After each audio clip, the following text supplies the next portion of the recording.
Alright, good night and welcome to the new Chrome Network and also the J&J show featuring my roommate Joshua Vargas. And as you can see, we're in a new location. We're down here in sunny Phoenix, Arizona, and as you can see, new spot. But anyway, today we're gonna do a comparison vid between the new iPhone 5 and the iPhone 4S. So the first thing you might notice is how the iPhone 5 looks a little longer. So yeah, it's a longer device. It's a couple inches or it's about a couple inches or probably less than that longer. And also, as you may already know, it has a bigger screen than its predecessor, the iPhone 4S. So now we're gonna get into a little comparison and specs and whatnot. The iPhone 5 features an A6 processor, an A6 chip, and the iPhone 4S features an A5 chip.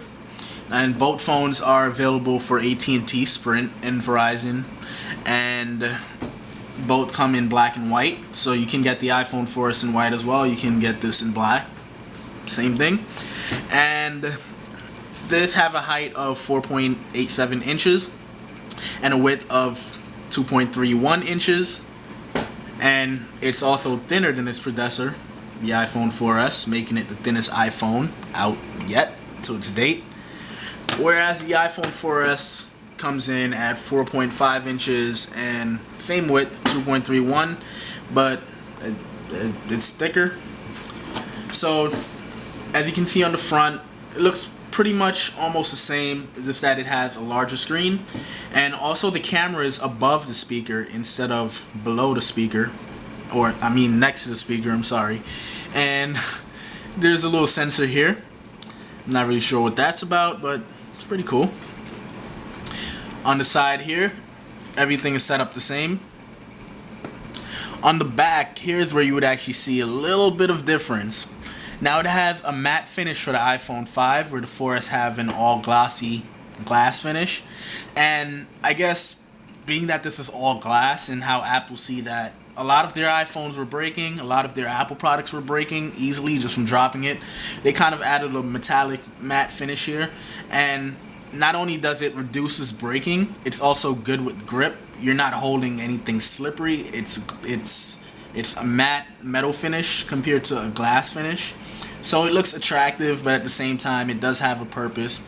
Also, the camera, it almost looks the same, but there's a microphone in between the flash and the camera lens on the iPhone 5, where the iPhone 4S is just the camera lens and the flash. Come over to this side, the setup looks about the same. Now on the top, the setup looks similar, but the only thing is that on the iPhone 5, the 3.5mm jack headphone is missing, where on the iPhone 4S, it's right here. But you come to the bottom, and here's where you totally see the difference. Now the bottom, it features a lightning connector, and it features a speaker, like even a better speaker, I can say.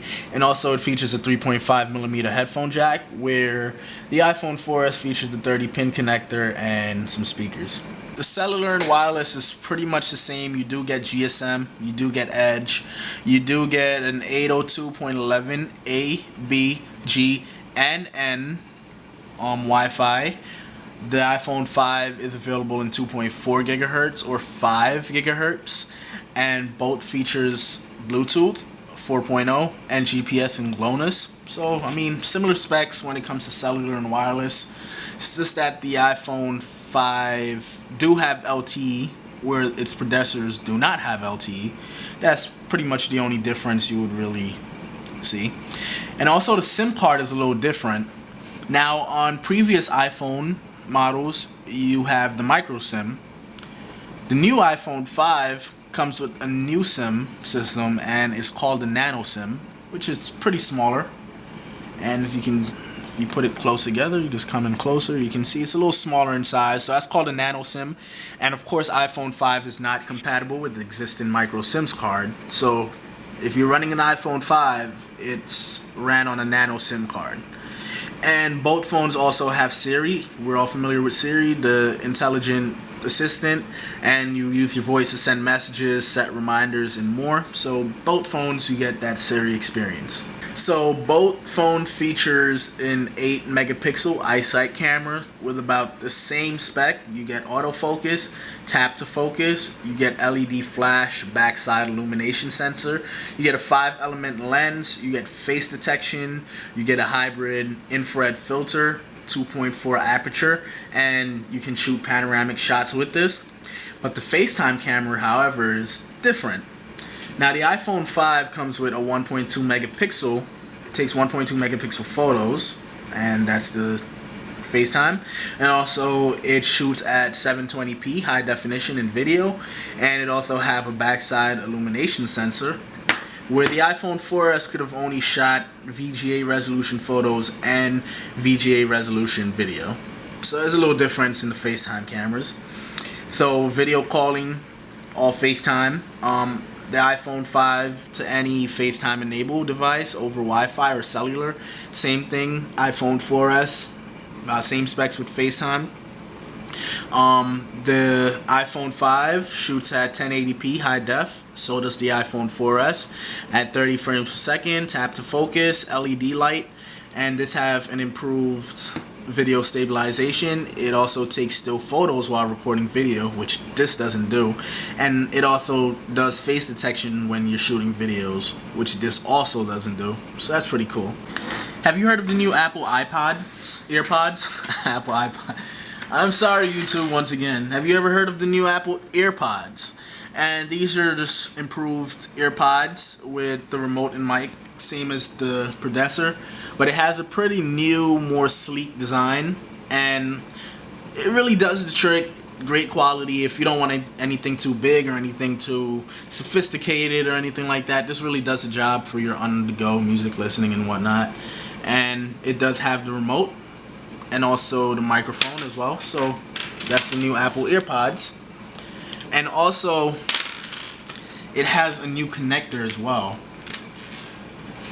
Oops, not this one. This is the one for the iPhone 4S, which is actually the 30-pin connector.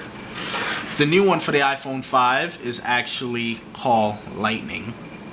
And it's the new connector, as you can see here. It just plugs right into the bottom of your iPhone 5 like this, like so.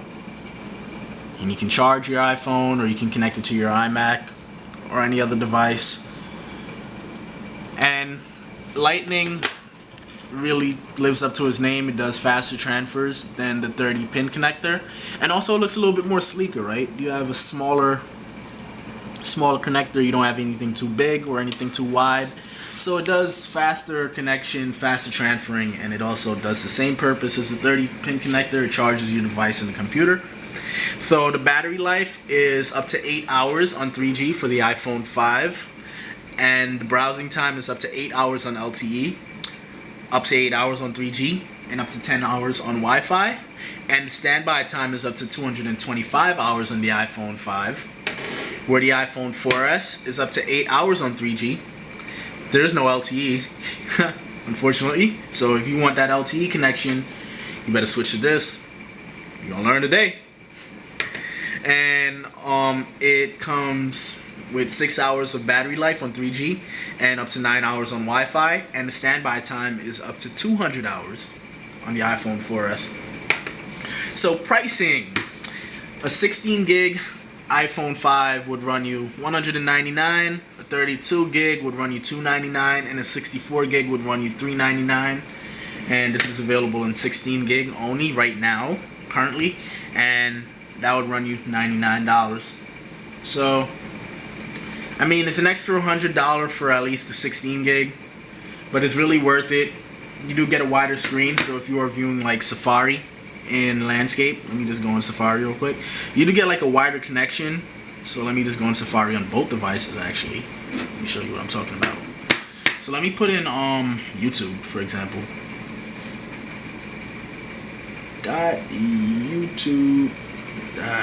My fingers are big, sorry. That's the only thing I really don't like about small devices. I'm so used to tablets. But as you can see, you have a wider screen right here. So you can view the internet in widescreen now. You can view videos in widescreen. Awesome screen. The screen is way better than the iPhone 4S. Like looking at it right now, I really love it. And of course, it have that Retina display. So yeah, you can view your videos in widescreen, and also you can view it in landscape. Portrait as well.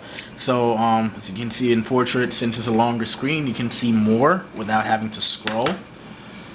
So yeah, it's pretty cool as well. So yeah, it's really worth it. You have improved features. You have a nice matte finish. You won't have to worry about your iPhone like slipping out of your hand and shattering.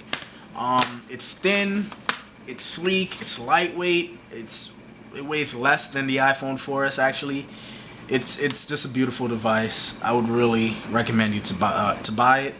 So if you have any questions, just post it in the description bar, or the comment bar in the bottom, and subscribe. Check out the new J&J channel coming soon. Check out the other tech vids and whatnot. So we have a lot in store for this year. I make music, and also Josh. And let me turn the camera to Josh. He will be featured in some of these music videos as well, and a lot of the upcoming videos. So yeah, thank you for watching Chrome Network, and I really hope you enjoy it. Have a nice day. Oh, Facebook.